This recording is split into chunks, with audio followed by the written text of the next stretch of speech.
যেই ছেলেটা সকাল 10টা-11টায় ঘুম থেকে উঠতো, ওই ছেলেটা এই শীতের ভিতরে এখন সকাল 6টায় ঘুম থেকে উঠে।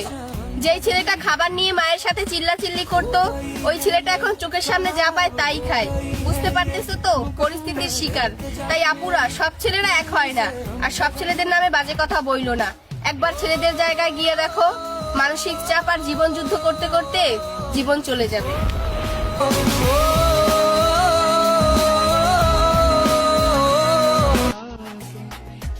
পেটে ব্যথার নাম করে স্কুলে না যাওয়া ছেলেটাও আজ হাজারো মাথা ব্যথা নিয়ে কাজে যায়।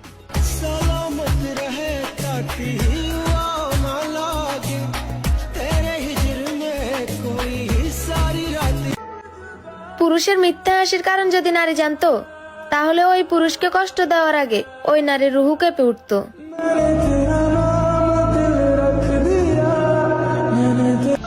ছেলে মানুষ সকালের ঘুম ঠিক মতো পূরণ হয় না, আবার তাদের স্বপ্ন কিভাবে পূরণ হবে?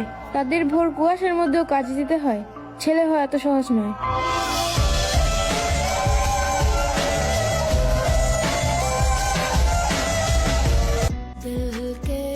পুরুষ যদি দেহের পাগল হতো, তাহলে নেশা করার টাকা দিয়ে আগে নারীর দেহ কিনতো।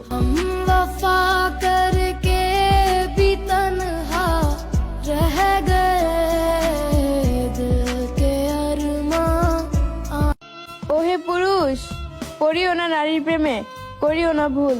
আমি নারী হয়ে বলতেছি, নারী হলো ছলনাময়ী।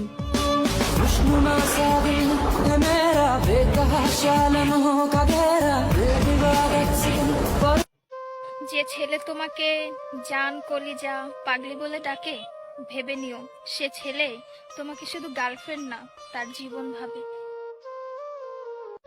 ছেলেদেরকে বলছি, মেয়েদেরকে অতি তাড়াতাড়ি বিশ্বাস করো না, কারণ ওরা কাঁদতে কাঁদতেও মিথ্যা কথা বলতে পারে।